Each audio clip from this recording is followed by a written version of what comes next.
Welcome everyone. Today, this is a small session in which I will clear many doubts regarding your exam preparations. So, today is 2nd of October. First of all, a very happy Gandhi Jayanti to all of you. This is the day on which you should focus what you have to do in future. You have to become committed. I have already told you that you should get your syllabus complete by 30th of September. So it's already 2nd of October. 30th of September तक मैंने आपको कहा था कि सारा का सारा syllabus complete कर लीजिए.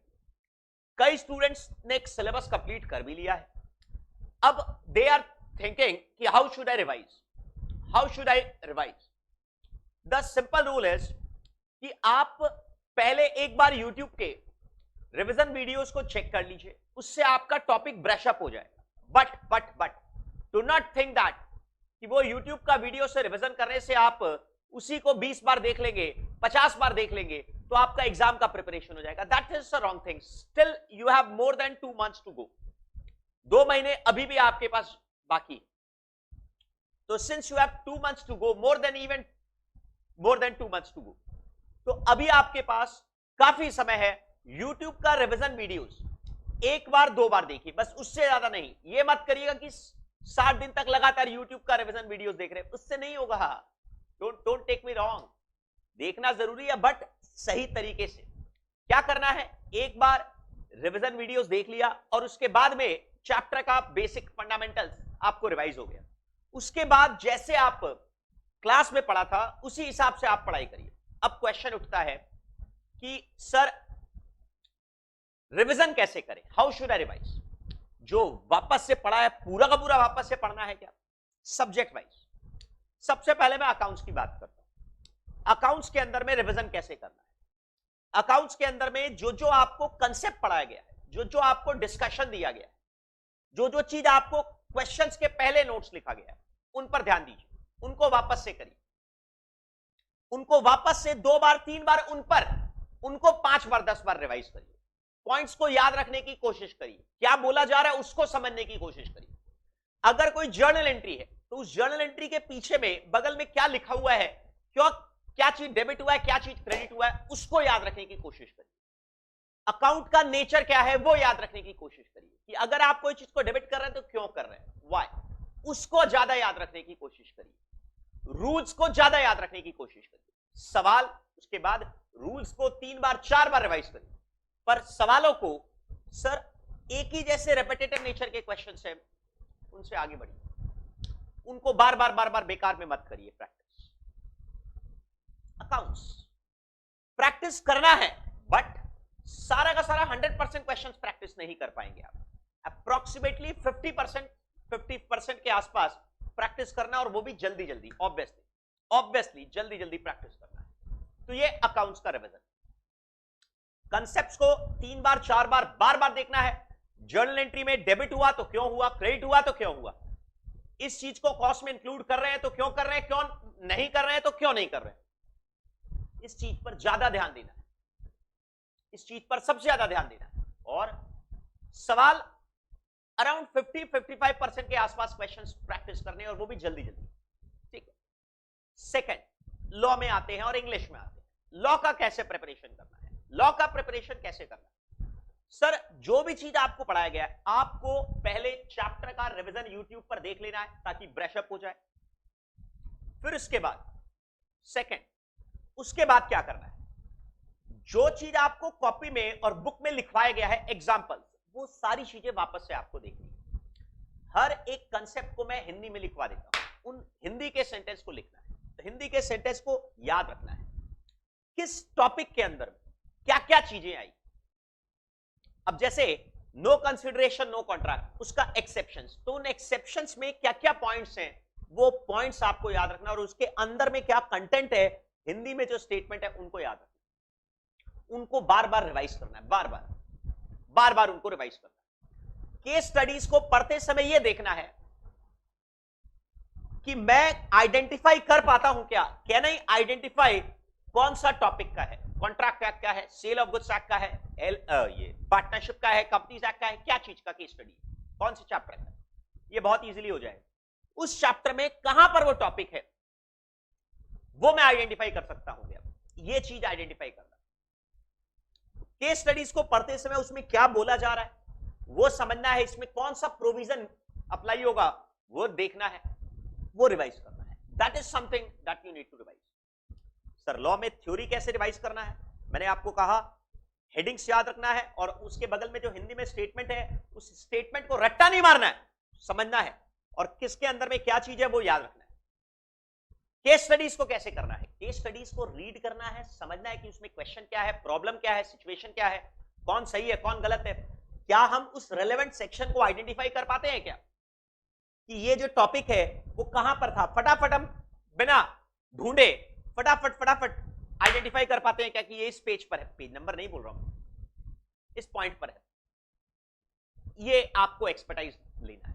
इंग्लिश का कैसे प्रैक्टिस करें, इंग्लिश के लिए कम्युनिकेशन चैप्टर जो है, कम्युनिकेशन चैप्टर को अच्छी तरह से याद करना है, 8 मार्क्स का 8 मार्क्स का, और उसके बाद बाकी चैप्टर जो है अनसीन, उन अनसीन चैप्टर में क्या करना है, जितने आपको एग्जामिनेशन पास्ट एग्जाम के क्वेश्चंस मैंने आपको अपनी बुक में दिए हैं, सारे के सारे क्वेश्चंस मैंने आपको बुक में दिए हैं, सॉल्व करें, तो उनको पढ़ना है, किस तरह का पैटर्न आता है उसको ऑब्जर्व करना है, किस तरह का पैटर्न आता है उसको ऑब्जर्व करना है। प्रेसी राइटिंग, वहां पर जो क्वेश्चन दिया हुआ है प्रेसी राइटिंग का, उसका आंसर रट्टा मारने से कुछ नहीं होगा, उसको अपनी भाषा में लिखना है, अपनी भाषा में शॉर्ट में लिखना है, ग्रामेटिकल एरर्स के बिना। कंप्रीहेंशन पैसेज, ये तो एकदम पूरा अनसीन है, इसके बारे में तो कुछ बोल ही नहीं सकते, एकदम अनसीन पैसेज है कंप्रीहेंशन पैसेज। लेटर राइटिंग के फॉर्मेट्स को अच्छी तरह से देखना है, अच्छी मतलब बहुत अच्छी तरह से देखना है, और साथ साथ जो पास्ट एग्जामिनेशन में लेटर आए उनको लिखकर प्रैक्टिस करना है। लेटर राइटिंग, रेज्यूम तो खैर अभी तक नहीं आया, एक बार आया था खाली रेज्यूम। मीटिंग्स अभी तक नहीं आया, मेमोज, रिपोर्ट्स, आर्टिकल्स, ये अपने आप लिखने हैं without any grammatical error, without any grammatical error. That is about English. Communication याद करना है अच्छी तरह से, बहुत अच्छी तरह से, पॉइंट्स को रट्टा नहीं मारना है, समझना है। दूसरा इंग्लिश पार्ट जो ग्रामेटिकल पार्ट है, लैंग्वेज पार्ट है, उस लैंग्वेज पार्ट को प्रैक्टिस करना है। सेंटेंस एंड वोकैबुलरी में आपको वोकैबुलरी को इंप्रूव करने के लिए रेगुलर बेसिस पर बोल बोलकर न्यूज़पेपर रीड करना है। News app, times of India, economic times, इनका सब्सक्रिप्शन ले लीजिए, मैं आपको रिकमेंड करूंगा। It hardly makes a difference, you will इनकर हार्डली से 1500 रुपीज। पैकेज ले सकते हैं, 6 महीने का पैकेज, 1 साल का package, take it, do not wait. बोल बोलकर पढ़ना चालू करिए। आप न्यूज़पेपर घर में मंगवाते तो भी पैसे लगते हैं, 5-6 रुपीज के आसपास लगता है, पेपर का वेस्टेज अलग से होता है, क्या फायदा। ठीक, इकोनॉमिक्स को कैसे पढ़ना है, रिवाइज करना है, वापस से वही बात, इकोनॉमिक्स को कैसे रिवाइज करना है, सेम स्टेप्स। पहले आप YouTube के रिवीजन वीडियोस एक बार देख लीजिए, एक बार 2 बार से ज्यादा जरूरत नहीं है, बार 50 बार देखने से आपका समय लगेगा। फिर उसके बाद चैप्टर को पढ़ना चालू करिए। इकोनॉमिक्स में, स्पेशली इकोनॉमिक्स के अंदर में हम लोगों ने अपनी बुक में एकदम कंसाइज, एकदम to the point, direct bullseye को हिट किया है। एकदम कंसाइज में जो काम की चीजें सिर्फ वही मैंने दिया, तो उनको पढ़िए। अब मल्टीपल चॉइस क्वेश्चंस अपने आप सॉल्व करिए, अपने आप सॉल्व करिए, प्लीज अपने आप सॉल्व करिए मल्टीपल चॉइस क्वेश्चंस। जो जो क्वेश्चंस आपको लगता है कि डिफिकल्ट है, वो क्वेश्चंस को आप हाईलाइट करके रख लीजिए कि इनको मेरे को देखना है। कोशिश मैंने किया है, जो जो क्वेश्चंस थोड़े अलग से हैं वो मैंने ब्लैक करके बोल्ड करके दिए, वो हेल्पफुल है। पर फिर भी आपके पॉइंट ऑफ व्यू से आपको कहां पर डिफिकल्टी लग रहा है, कहां पर आपको आसान लग रहा है, वो चीज आप समझेंगे, तो वो आपको आइडेंटिफाई करना है। समझ गए सर? इकोनॉमिक्स का बात बहुत अच्छा लगा। बीसीके में एग्जैक्टली द सेम थिंग, चीजें वही है। कंसेप्चुअल पार्ट नई चीजें हैं। Economics, BCK is entirely a new subject, काफी कनेक्टेड था क्लास 12 में बिजनेस स्टडीज से, बट फिर भी काफी चीजें नहीं है, अच्छी तरह से पढ़ना है। बिग एमएनसी का डेटा याद नहीं रखना, याद नहीं कर पाओगे। 6 to 7 मार्क्स अगर एग्जाम में आता है तो बिल्कुल उसके लिए आप टाइम वेस्ट नहीं कर सकते, बिग एमएनसी का डेटा। बाकी organisation facilitating business, introduction to BCK, business environment, government policies, ये जो चैप्टर है, ये सारे चैप्टर को अच्छी तरह से, कम कंटेंट है इन 4 चैप्टर में, बिजनेस एनवायरनमेंट में ज्यादा है, परंतु बाकी 3 chapter, introduction to BCK, government policy और ऑर्गेनाइजेशन फैसिलिटेटिंग बिजनेस, कंटेंट बहुत कम है और मार्क्स इसमें काफी ज्यादा है, तो इस पर बहुत बहुत अच्छी तरह से ध्यान देना। ठीक है सर। बिग एमएनसी का डेटा याद नहीं रखना है, एक ओवरऑल फ्रेमवर्क याद रखना है, मोटा मोटी काफी हद तक याद हो गया होगा आपको। लास्ट का जो चैप्टर है कॉमन बिजनेस टर्म्स, वो थोड़ा सा डिफिकल्ट है, that is slightly on a difficult side. उसका क्या करें, उसका कंसेप्चुअल चीज है, वो आप जितना न्यूज़पेपर पढ़ेंगे उतना आपको, इकोनॉमिक टाइम्स, मनी कंट्रोल, जितना आप पढ़ेंगे उतना आपको प्रोडक्टिविटी मिलेगा। उनके सब्सक्रिप्शन ले लीजिए, आपका टाइम बचेगा, एडवर्टाइजमेंट से टाइम बचेगा आपका। फ्री और पेड में बहुत फर्क होता है, फ्री वर्जन और पेड वर्जन में बहुत फर्क होता है। Once you start using paid version, आप जिंदगी में कभी फ्री वर्जन यूज ही नहीं करेंगे। एडवर्टाइजमेंट्स नहीं है, ब्लॉकेजेस नहीं है, take it, read it, you will get benefits. खाली स्टडीज में नहीं, रियल लाइफ में भी आपको नॉलेज मिलेगा। आप आर्टिकलशिप करने जाएंगे बाद में, इंटरमीडिएट के बाद, तो आपको वहां पर इंटरव्यू के अंदर में क्वेश्चंस बोलने में, क्वेश्चंस के जवाब देने में आपको आसानी होगी। That will be helpful, very helpful. Start reading newspaper. I am not able to understand, अभी फाउंडेशन लेवल के स्टूडेंट्स मेरे से, कई स्टूडेंट पूछते हैं सर सब्सक्रिप्शन लेना है क्या, what is this, you have still not started reading newspaper. We used to study newspaper, read newspaper from the childhood only. From class 2 we started reading English newspaper.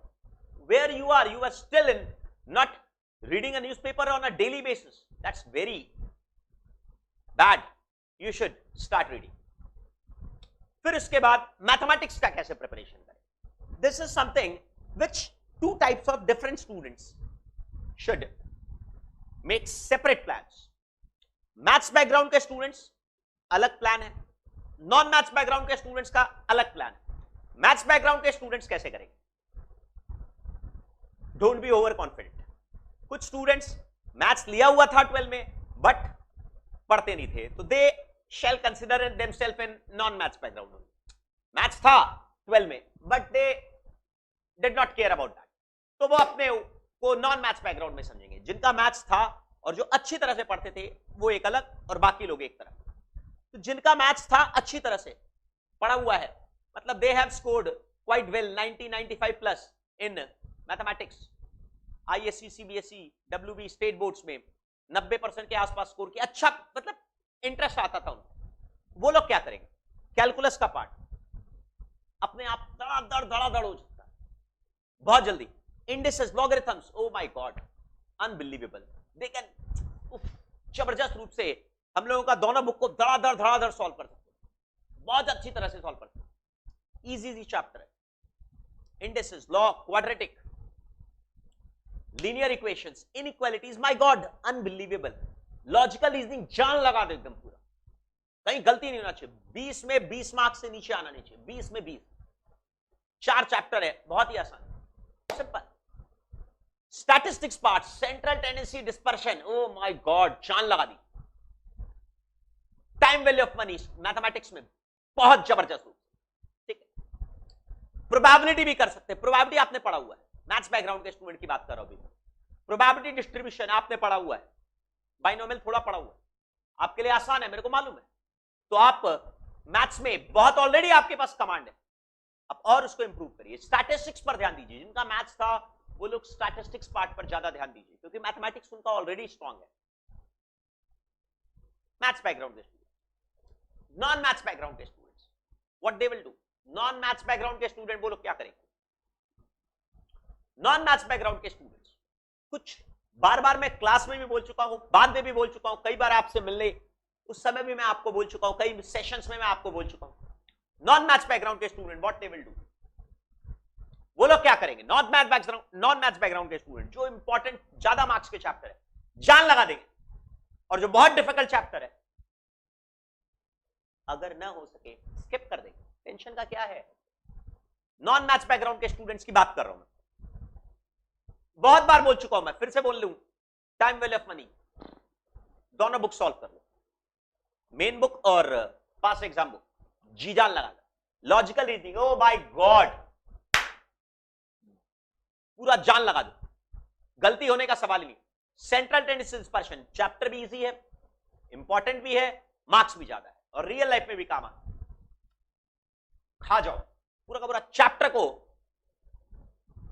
उतार लो अपने खून में, रगों में, बहुत अच्छी तरह से। 2 बार वीडियो देखना हो 2 बार वीडियो देखो। नॉन मैथ्स बैकग्राउंड के स्टूडेंट की बात कर रहा हूं, आसान चैप्टर, ज्यादा मार्क्स, जान लगा दो इसके अंदर, छोड़ना मत। ये आपकी लाइफ सेव कर सकता है। लाइफ सेव का मतलब कुछ गलत मत लेना कि सुसाइड को सेव कर सकता है, वो सब बेकार बातों पर ध्यान नहीं दो। पॉइंट ये है कि आपको एग्जामिनेशन के लिए प्रिपेयर कर सकता है, आपका कॉन्फिडेंस बूस्ट कर सकता है। ज्यादा मार्क्स, इजी चैप्टर, ज्यादा मेहनत। कैलकुलस, नॉन मैथ्स बैकग्राउंड के स्टूडेंट्स की बात कर रहा हूं, और वो मैथ्स बैकग्राउंड के स्टूडेंट जो कि नहीं पढ़ते थे, वो लोग भी उसी में आ गए, नॉन मैथ्स बैकग्राउंड। तो नॉन मैथ्स बैकग्राउंड के student what they will do, time will of money, central tendency dispersion, logical reasoning के चारों चैप्टर वो जबरदस्त रूप से।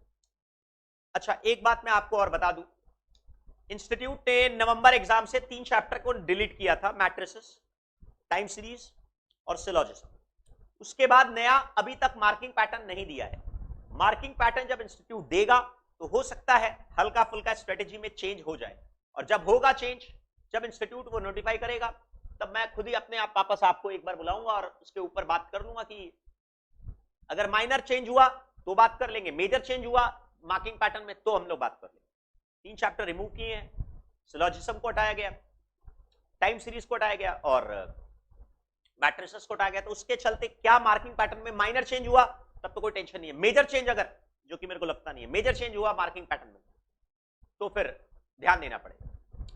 नॉन मैथ्स बैकग्राउंड के स्टूडेंट कैलकुलस पर दिमाग नहीं लगाएंगे। कैलकुलस अगर करना है तो डिफरेंशिएशन करेंगे, इंटीग्रेशन लिव इट, बेटर है। सेट का एडवांस पार्ट छोड़ दो, बात कर चुके हैं सर, बार बार बोल चुके हैं। परमुटेशन कॉम्बिनेशन का एक्सपर्ट पार्ट छोड़ दो। एपीजीपी का अगर डिफिकल्ट लगे, जो पार्ट, जो क्वेश्चंस डिफिकल्ट लगे छोड़ दो, लोड मत लो।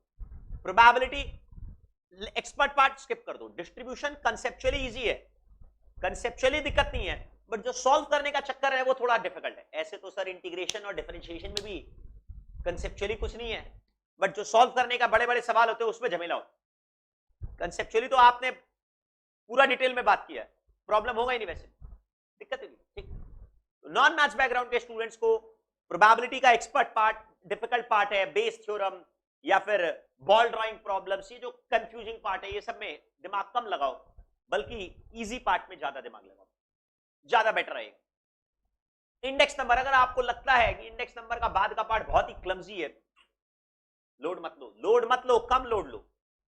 टेस्ट ऑफ इंडेक्स नंबर वाला पार्ट काफी ज्यादा डिफिकल्ट है, वहां तक लोड मत लो। उसके पहले Laspeyres, Fisher, martial, Edgeworth, Bowley और cost of living index number, इन सब पर ध्यान दो। ठीक है सर, समझ गए।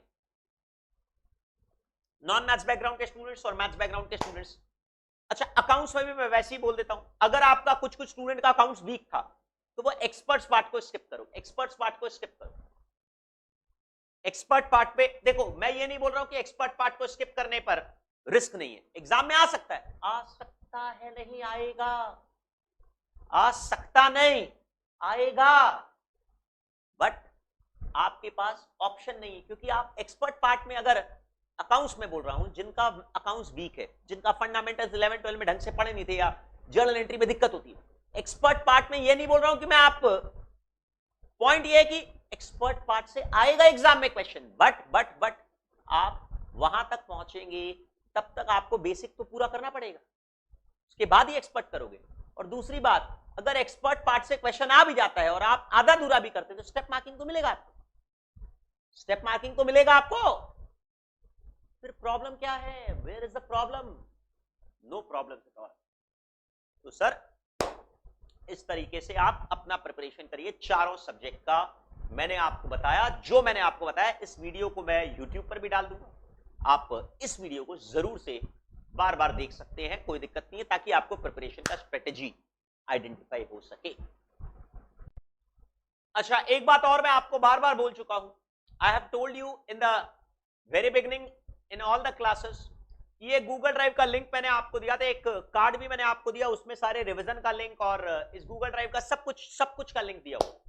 इसको मैंने फोल्डर का नाम दिया test series for students, but इसमें टेस्ट सीरीज के अलावा भी बहुत सारी चीजें, क्या क्या चीजें मैं आपको दिखाता हूं सीए के स्टूडेंट्स के लिए। वी हैव क्या देखो, revision test paper, mock test paper, suggested answer, institute का स्टडी मटेरियल, सारा कुछ दिया हूं।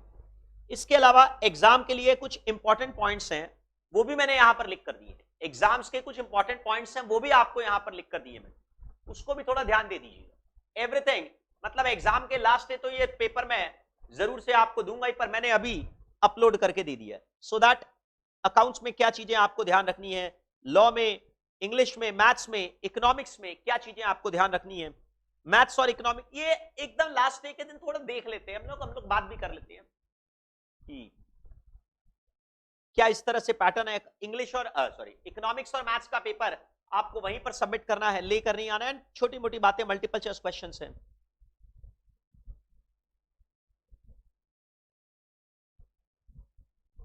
एंड उसके अलावा एग्जाम शीट, ये मैंने आपको शो भी किया था कि दिस इज द एग्जामिनेशन का शीट। अकाउंट्स और लॉ के पेपर में आपको इस तरह से मिलेगा। लॉ के अंदर में एक ही कॉपी में आपको आंसर देना पड़ेगा, एक ही कॉपी में आपको आंसर देना पड़ेगा। This is what we have shown. Step markings are always there. ये सब मैंने आपको बता दिया था एग्जामिनेशन के बारे में, ये सारा मैंने गूगल ड्राइव में अपलोड करके दे दिया आपको। इंस्ट्रक्शंस इंस्टीट्यूट की तरफ से किस तरह से आएंगे, ये सारा का सारा चीज मैंने यहां पर आपको लिख कर दे दिया।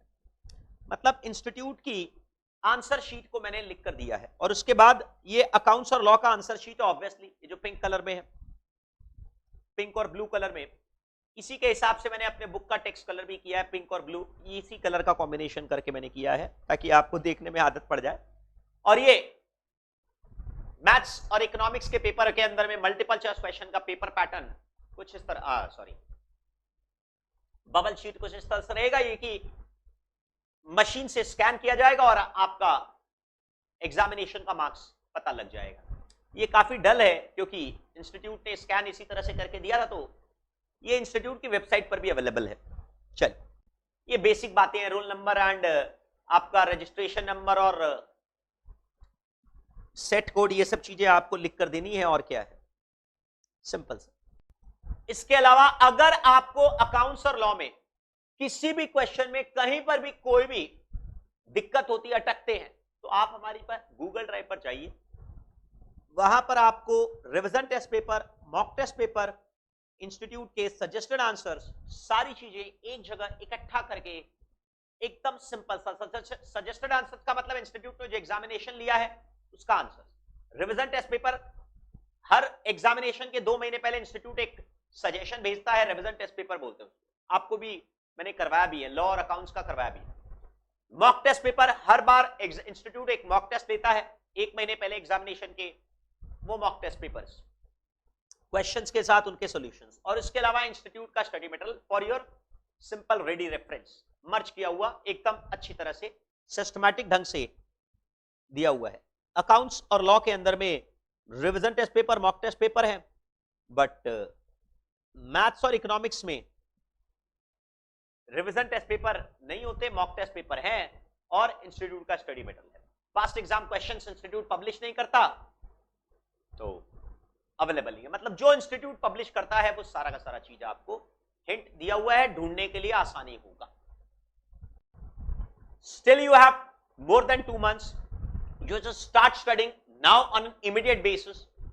अगर अभी तक पढ़ाई नहीं शुरू किया, अब आपको करना होगा। अगर अभी तक आपने रिवीजन चालू नहीं किया तो रिवीजन चालू करिए। अगर आपने अभी तक सिलेबस कंप्लीट नहीं किया तो अब कंप्लीट करिए। परंतु बार बार मैं आपको बोलूंगा, still don't think of completing more than 95% syllabus. Remaining 5% will never be completed. Do not worry at all, because the passing marks are not 95%, the passing marks are only 50% total basis पर और 40% overall basis पर। और एक चीज मैं आपको बताता हूं, प्रैक्टिकल चीजों पर ध्यान ज्यादा दीजिए। किताबी ज्ञान खतरे जान। अगर आप सवालों में उलझ जाएंगे, क्वेश्चंस और आंसर्स में उलझ जाएंगे, तो वहीं पर उलझे रह जाएंगे। Students normally get stuck in the questions and they lose their confidence. No, do not do this. बिल्कुल ऐसा मत करिए।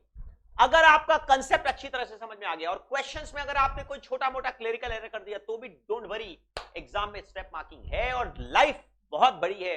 यहां पर आपका जो कंसेप्ट आपने सीखा है वही काम आएगा। सवाल, these are all clerical thing. सवाल आपको इसीलिए पूछे जाते हैं ताकि आप ये चेक किया जा सके कि वो जो कंसेप्ट आपने सीखा है वो आपको पता है कि उसमें अगर माइनर मिस्टेक होता है तो भी इंस्टीट्यूट स्टेप मार्किंग तो आपको देता ही है, इसमें कोई टेंशन की बात तो है ही नहीं। इसीलिए please please please do not focus your energies on questions, focus your efforts on concepts, the law का provisions, इंग्लिश में फॉर्मेट्स, इंग्लिश के अंदर में कैसे लिखना है उस पर ध्यान देना। इंग्लिश में ग्रामेटिकल एरर्स बिल्कुल अलाउ नहीं है, इंग्लिश पार्ट में 40 मार्क्स के। लॉ और अकाउंट्स में, अकाउंट्स का 100 मार्क्स और लॉ का 60 मार्क्स। लैंग्वेज पर इंस्टीट्यूट ध्यान नहीं देता बट फिर भी अवॉइड करना चाहिए ऑब्वियसली ग्रामेटिकल एरर्स और इंग्लिश की स्पेलिंग की mistakes, that will be always preferable, क्योंकि otherwise the examiner will get the person who is checking the copy, examiner will get irritated कि आप स्पेलिंग मिस्टेक अजीब अजीब सी करते तो बहुत इरिटेशन हो जाता है। Don't do that. सारी चीजों पर हम लोगों ने डिस्कशन किया। आपको यह चीज तो क्लियर करना होगा कि कहीं ना कहीं क्वेश्चन पेपर में एक जगह पर टाइम आपको ज्यादा लगेगा, एक जगह पर टाइम कम लगेगा, स्पेशली इन इंग्लिश पार्ट। अब जैसे इंग्लिश पार्ट के अंदर में जो सिनोनिम्स और एंटोनिम्स होते हैं उसके अंदर में आपको टाइम बहुत कम लगता है, करीब करीब 12 मार्क्स का क्वेश्चन आएगा और उसको करने में 12 मिनट्स भी कम, 12 मिनट्स भी नहीं लगता। परंतु कुछ कुछ चीजें ऐसी होती है जिसमें टाइम बहुत ज्यादा कंज्यूम होता है, जैसे note making, that you can not help it out, you simply can not help it out at all, कुछ नहीं कर सकते। उसका टाइम किसी में ज्यादा किसी में कम तो लगना ही है, आपको तो बैलेंस बनाकर रखना है। All the best for your revisions. I do believe majority of you must have completed the syllabus and still I tell you syllabus complete करने का मतलब है approximately 95% के आसपास syllabus आपकी तरफ से, हम लोग 100% करते हैं बट आपकी तरफ से 95% के आसपास हो जाए that is more than sufficient। 90 to 95% syllabus हो जाना बहुत बहुत बहुत होता है और आप 100% क्वेश्चन पेपर अटेम्प्ट कर सकते हैं, ये बात पक्की तय है। और एग्जामिनेशन में वैसे भी 5% 10% क्वेश्चंस तो आउट ऑफ सिलेबस होते ही हैं, उसका तो कोई उपाय नहीं है। But don't worry at all, do not worry at all, do not worry at all. Still grace लेकर चलिए कि अगर आपने 95% सिलेबस कंप्लीट किया तो 100% मेरे को मालूम है कि आप पेपर अटेम्प्ट कर पाओगे 100 मार्क्स का, इसमें कोई शक नहीं। बट स्टिल बी रेडी, 5-10% चीजें थोड़ी सी बाहर से आती है, उसके लिए टेंशन नहीं लिया जा सकता। प्रोफेशनल कोर्स है, you are not giving a graduation का और क्लास 12 का एग्जाम, बच्चों वाला एग्जाम नहीं दे रहे, प्रोफेशनल कोर्स, ठीक है ना। All the best for your examinations, all the best for your revisions. Examinations में तो अभी आपके पास बहुत टाइम है बट रिविजन्स के लिए आपको बहुत बहुत शुभकामनाएं।